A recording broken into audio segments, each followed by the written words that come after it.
দেখো এদিকে হলো মানে আমাদের এখানে ঠাকুর আনতে যাচ্ছি, তো আমি কিন্তু রেডি হয়ে গেছি, ঠিক আছে। আর বৌদি সাইডে রেডি হচ্ছে। তোমাকে কেমন লাগছে বলো, আর পুরো ভিডিওটা তোমাদের সাথে শেয়ার করবো, ঠিক আছে। তোমরা সব দেখতে থাকো। এখনও কিন্তু আমি সাজ কমপ্লিট হয়নি, শুধু লিপস্টিকটা দেবো, একটা টিপ পরবো, হয়ে যাবে রেডি। আর মাথাটা ঠিকভাবে হাসটাবো। তাছাড়া আমার শাড়ি টাড়ি পুরো কমপ্লিট পরা। তো আমাকে কেমন লাগছে তোমরা কিন্তু বলবে। আচ্ছা তোমরা ব্লগটি দেখতে থাকো। তুই কিন্তু প্রায় রেডি, জাস্ট চুল বাঁধবে, ওদি প্রায় বেরিয়ে যাচ্ছে। তো দেখো গাইস, তো আমাদের বাড়ি যাচ্ছে এখন লিপস্টিকটা দিতে, তো চলো। আমরা কিন্তু বেরিয়ে পড়েছি, ঠিক আছে, ঠাকুর আনতে। তো আমাদের এখানে বাজনা করেছিল, তার জন্য নাচতে নাচতে যাচ্ছিলাম। তো দেখতেই পাচ্ছি সবাই মিলে খুব আনন্দ করছিলাম। এই দিনটার জন্য 365 দিনের অপেক্ষা আমাদের। এত মানে, তো সবাই কিন্তু আমাকে বলছিল পিয়ালি তোর ভিডিও বানানো কমে না। তো আমরা কিন্তু প্রচণ্ড নাচলাম। তো এখানে একটু দাঁড়িয়েছি, কারণ ওদিকে ঠাকুর আনছে আর এদিকে আমি 2-3টে রিলস শ্যুট করছিলাম। তো আমি আর বৌদি তারপরে দেখছি ঠাকুর নিয়ে চলেও আসছে, তাই বেশি লেট না করে আবার চলে আসলাম। তো দেখো মায়ের মুখটা কত সুন্দর হয়েছে। তারপরে আবার ঠাকুর নিয়ে যাচ্ছি হেঁটে হেঁটে আমাদের এই ধানতলা বাজার থেকে, নাচতে নাচতে আবার চলে যাচ্ছি। তারপর দেখো বৌদি আবার হেঁটে হেঁটে যাচ্ছে বৌদির বাচ্চাটাকে একটু দিয়ে। তারপর বৌদি অঙ্কুশকে নিয়ে কষ্ট হচ্ছিলো বলে তার জন্য বৌদি আবার টোটোতে উঠে চলে যাচ্ছিলো। টোটোও তো থাকে আমাদের এখানে, বাচ্চা বাচ্চা যারা হাঁটতে না পারে তাদের জন্য টোটো থাকে। আর আমরা কিন্তু পেছনে নাচ করছিলাম, ঠিক আছে। তারপর চলে আসলাম গাইজ, দেখতেই পাচ্ছ। তারপর আমার খুব কষ্ট হয়ে গেছিলো যে মানে না খেয়ে বলতে দুপুর থেকে তো খাওয়া দাওয়া করিনি, তাই খুব কষ্ট হয়ে গেছিলো হেঁটে হেঁটে যেতে, আবার হেঁটে হেঁটে আসতে খুবই কষ্ট হয়ে গেছিলো। এবার দুটো দীপাবলির শ্যুট করব, তারপর যাব ঠাকুর দেখতে, সেটাও তোমাদেরকে দেখাবো। তো এখন হলো প্রচণ্ড গরম লাগছে, তার ভিতরে আমাদের বাড়ি ভোল্টেজ নেই, তাই বৌদির বাড়ি আমি শুয়ে রয়েছি। তারপরে রেডি হয়ে গেলাম ঠাকুর দেখতে।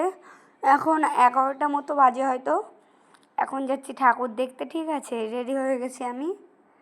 তো বৌদির বাড়ি এসে দাঁড়িয়ে রয়েছে, ফোনটা একটু চার্জে দিয়ে দিচ্ছি একবারে গাইজ। তারপরে এখানে এসে দেখছি বৌদি রেডি হচ্ছে এখন। তো আমি আমার মামা যাবে একসাথে, বৌদি, দাদা, অঙ্কুশ, আয়ুষ যাবে, আমার মা আর বাবা আর ভাই যাবে। বাইকে যাচ্ছি কিন্তু, ঠিক আছে আমরা। তারপরে বৌদিকে আমি একটু রেডি করে দিলাম তাড়াতাড়ি করে। তো আমি কিন্তু নর্মাল সাজ দিয়েছি, দেখতেই পাচ্ছ, যেটা মানে ছিল ওরকমই মুখটা রয়েছে। আর মানে তারপর আমরা বেরিয়ে পড়লাম, ঠিক আছে, পরপর। তো এই দেখো সামনে রয়েছে বৌদিরা, আর আমি আর আমার মামা স্কুটিতে যাচ্ছি। আর সামনে ছিল আমার মা ওটা। তারপর লাইটিংটা এই যে আমাদের বাড়ির পাশের পাড়ায় রয়েছে, এই লাইটিংটা করেছে দেখছি, সুন্দর করেছে লাইটিংটা, সুন্দর করেছে দেখছি। আমাদের বাড়ির পাশের পাড়ায় এটা। বাড়ির পাশের যে পুজোটা ওটা কিন্তু নর্মাল করে, ঠিক আছে। আর নর্মাল করে কারণ আমাদের পজিশনের দিনকে খুব আনন্দ হচ্ছিলো, তো তাই ওইটাই মাইকটাই ভাড়া করতে অনেক টাকা লেগে যায়। তো ছাড়ো এসব আর বলছি না। তো দেখতেই পাচ্ছ এখন আমরা বাইক থেকে নেমে পড়েছি, তারপরে হাঁটতে হাঁটতে যাচ্ছি। বাইক তো অনেক দূরে রাখতে হচ্ছে। তারপর দেখো লাইটিংগুলো কত সুন্দর করেছে গাইজ, দেখতেই পাচ্ছ এত সুন্দর লাইটিং। আরামঘাটায় কিন্তু ফেমাস হয় কালী পুজো, ঠিক আছে। আমাদের বাড়ির পাশে, বেশি দূর না আরামঘাটা। তো আরামঘাটায় কিন্তু খুব সুন্দর হয় লাইটিং, ঠাকুরটা খুব সুন্দর হয়, নাম করা জায়গা আরামঘাটা একটা।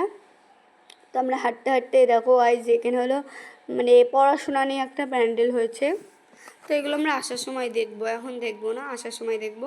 আরও দূরে যাই, ওইদিকে সামনে দেখি কেমন করেছে।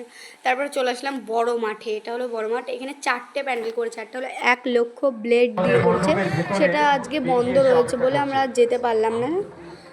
আমরা যেদিনকে ঠাকুর দেখতে গেছি সেদিনকে বন্ধ রয়েছে, দেখতে পাচ্ছ, আর তার জন্য আর যাইনি। 1,00,000 ব্লেড দিয়ে তৈরি হয়েছে, তাই বাকি 3টে আমরা দেখতে যাচ্ছি। দেখো মায়ের মুখটা যে এত সুন্দর হয়েছে, সব থেকে ভালো লাগলো আমার এই ঠাকুরটাই, মায়ের মুখটা খুব সুন্দর হয়েছে। তারপরে চলে আসলাম মেলায়, দেখতে পাচ্ছ আমাদের অঙ্কুশ আর আয়ুষ উঠেছে নাগরদোল্লায়। তারপরে এই প্যান্ডেলটাতে চলে আসলাম, দেখো এটা হলো ব্লেডেরটা, ঠিক আছে, ভেতর ব্লেড রয়েছে, দেখতে পাচ্ছ বন্ধ রয়েছে। সব ভলেন্টিয়াররা বলছে আজকে ঠাকুরটা মানে দেখা যাবে না, পরের দিন। তারপর চলে আসলাম কিছু খেতে, তারপর আবার ফুচকা খেয়ে নিলাম। তো দেখো আমার দাঁড়াতে বলছে সাইডে, তারপর ফুচকা টুচকা খাওয়ার পরে আমরা এক জায়গায় দাঁড়িয়ে রয়েছি। তারপরে গাইজ দেখো আরেকটা ঠাকুর দেখতে আসছি, যেটা বললাম বইয়ের তা পরে দেখবো, সেটা এখন দেখতে আসছি। তো দেখো কত কী লেখা।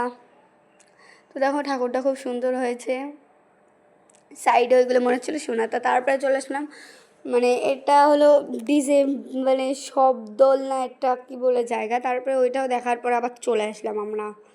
তো এবার চলে যাচ্ছি বাড়িতে, ঠিক আছে, বেশি রাত করা যাবে না, 11:30টায় বাড়ির থেকে বেরিয়েছি। তারপর গাইস চলে আসলাম বাড়ি। তো এটা এই অবধি ব্লগটি ছিল, আবার পরের ব্লগে দেখাবে। Tata guys.